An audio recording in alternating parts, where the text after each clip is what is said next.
नमस्ते, आदाब, सत श्री अकाल। मैं हूं शमीम खान और आपका स्वागत है मेरे YouTube चैनल पर। सोचिए जरा कि मुगल आजम में बादशाह अकबर का किरदार पृथ्वीराज कपूर की जगह किसी और अदाकार ने निभाया होता तो क्या होता। दरअसल कमालुद्दीन आसिफ जब ये फिल्म बना रहे थे तो उनकी नजर में अकबर के किरदार के लिए सिर्फ एक ही अदाकार थे और वो थे चंद्रमोहन। इनको लेकर के आसिफ ने करीब 10 रील शूट भी कर लिया था, लेकिन अदाकार चंद्रमोहन की असमय मौत की वजह से इस किरदार के लिए पृथ्वीराज कपूर को चुना गया और उस हिस्से को दोबारा शूट किया गया। पृथ्वीराज कपूर और चंद्रमोहन बेहद अच्छे दोस्त थे। शायद इसी वजह से पृथ्वीराज कपूर ने इस किरदार को स्वीकारा। एक दोस्त की दूसरे दोस्त के लिए इससे अच्छी श्रद्धांजलि नहीं हो सकती। हमें किसने पुकारा? फिर पुकारो फरियादी, हम आ गए। आज हम आपको अदाकार चंद्रमोहन की जिंदगी की दास्तां से रूबरू करवाएंगे। चंद्रमोहन को 1930 और 1940 के दशक में हिंदी सिनेमा में उनके योगदान के लिए जाना जाता है। उन्होंने अपने करियर में बहुत सी बेहतरीन फिल्मों में काम किया। कभी वो एक रहमदिल बादशाह के तौर पर नजर आए तो कभी खतरनाक विलन के रोल में उन्होंने लोगों को डराया। तुमने एक इंसान का खून किया, तुम गर्दन मार देने के लायक हो। हिंदी सिनेमा में ऐसे बहुत ही कम कलाकार हुए हैं जो अपनी खूबसूरत आंखों की वजह से जाने जाते हों। उन्हीं कलाकारों में से एक थे एक्टर चंद्रमोहन और दूसरी थी 60 और 70 के दशक की अभिनेत्री साधना। चंद्रमोहन की पैदाइश हुई 24 जुलाई 1906 को नरसिंहपुर, मध्य प्रदेश में। चंद्रमोहन वटल कश्मीरी पंडितों के एक पढ़े लिखे परिवार से थे। हालांकि उनके वालिद जगन्नाथ सहाय वटल एक ब्राह्मण थे, लेकिन वो ग्वालियर राज्य में लेखा जोखा का काम संभालते थे। जब चंद्रमोहन काफी छोटे थे तब उनकी मां रूप किशोरी वटल ये दुनिया छोड़कर चली गईं और उनकी दादी ने उनकी देखभाल और परवरिश की। अपनी दादी के प्यारे पोते होने की वजह से चंद्रमोहन बचपन से ही जिद्दी और शरारती हो गए थे। उन्होंने अपनी पढ़ाई बचपन में ही छोड़ दी थी। शाबाश, आर्य कन्या को ऐसा ही न्याय पसंद होना चाहिए।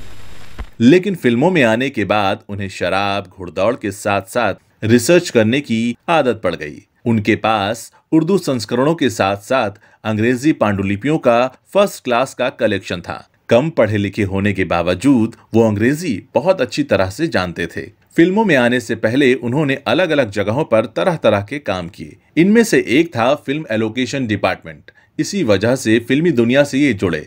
अपनी जबरदस्त स्क्रीन प्रेजेंस और अदायगी से इन्होंने असाधारण काम किए। ना तो होगा चदेरी तबाह हो गई, पिताजी की हड्डियां अभी तक चिता में सुलग रही हैं। उनको ठंडा करने के लिए थोड़े से खून की जरूरत है। चंद्रमोहन ने बिना किसी मदद के अपने करियर में ऊंचा मकाम बनाया और चरित्र अभिनेता के तौर पर इन्होंने अपनी एक अलग पहचान बनाई। वो अपनी बड़ी ग्रे आंखों, आवाज के मॉड्यूलेशन और डायलॉग डिलीवरी के लिए जाने जाते थे। 200 बरस तक जी।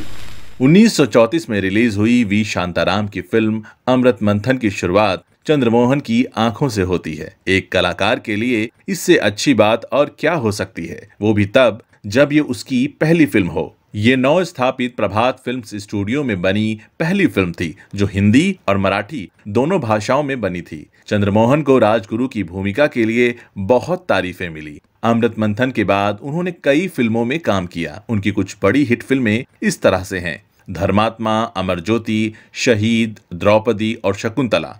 चंद्रमोहन ने सोहराब मोदी की पुकार में सम्राट जहांगीर के रूप में, महबूब खान की फिल्म हुमायूं में रणधीर सिंह के रूप में और महबूब खान की ही फिल्म रोटी में सेठ लक्ष्मीदास के रूप में ये दिखाई दिए। इन फिल्मों के बाद उन्होंने खुद को उस वक्त के एक मशहूर खलनायक के रूप में स्थापित कर लिया। उनकी आखिरी फिल्मों में से एक 1948 में रिलीज हुई फिल्म शहीद थी। इस फिल्म में उन्होंने फिल्म के हीरो राम इस किरदार को दिलीप कुमार ने निभाया था। राम के वालिद राय बहादुर द्वारिका नाथ की भूमिका निभाई थी। इस फिल्म में चंद्रमोहन का किरदार शुरू में ब्रिटिश सरकार का हिमायती होता है, लेकिन बाद में स्वतंत्रता संग्राम का पक्ष लेता है। चंद्रमोहन की आखिरी फिल्म एक धार्मिक फिल्म रामबाण 1948 में रिलीज हुई थी, जिसमें उन्होंने राक्षस सम्राट रावण की भूमिका निभाई थी। हिंदी सिनेमा के इतिहास में आज तक उनसे अच्छी रावण की भूमिका कोई नहीं निभा पाया है। सन 1940 में चंद्रमोहन ने भरोसा नाम की फिल्म में काम किया, जो एक हिंदी उर्दू फिल्म थी। मराठी में उनका हाथ थोड़ा सा तंग था, लेकिन उसके बावजूद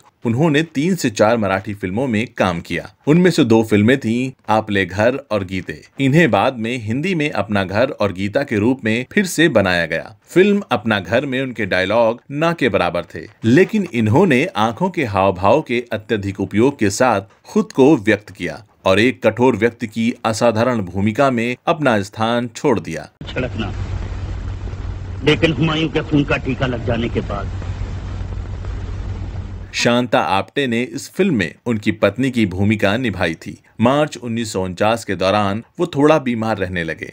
15 दिन की बीमारी के बाद वो ये समझ गए कि वो अब नहीं बच पाएंगे। इसलिए उन्होंने अपनी दोस्त शीला जेम्स से अपने जिगरी दोस्त मशहूर अभिनेता मोतीलाल को बुलाने के लिए कहा। शनिवार 2 अप्रैल 1949 को बॉम्बे में उनके घर 16 बिल्खा हाउस, जो अब राम महल के नाम से जाना जाता है, में दिल की धड़कन रुकने से वो दुनिया फानी से रुखसत हो गए। उस वक्त उनकी उम्र महज 42 साल थी। चंद्रमोहन अगर और जिंदगी जीते तो शायद हमें और बेहतरीन किरदार देखने को मिलते। हिंदी सिनेमा ने अपना एक कोहिनूर हमेशा के लिए खो दिया। वो हमारे दिलों में हमेशा जिंदा रहेंगे अपने किरदारों के जरिए।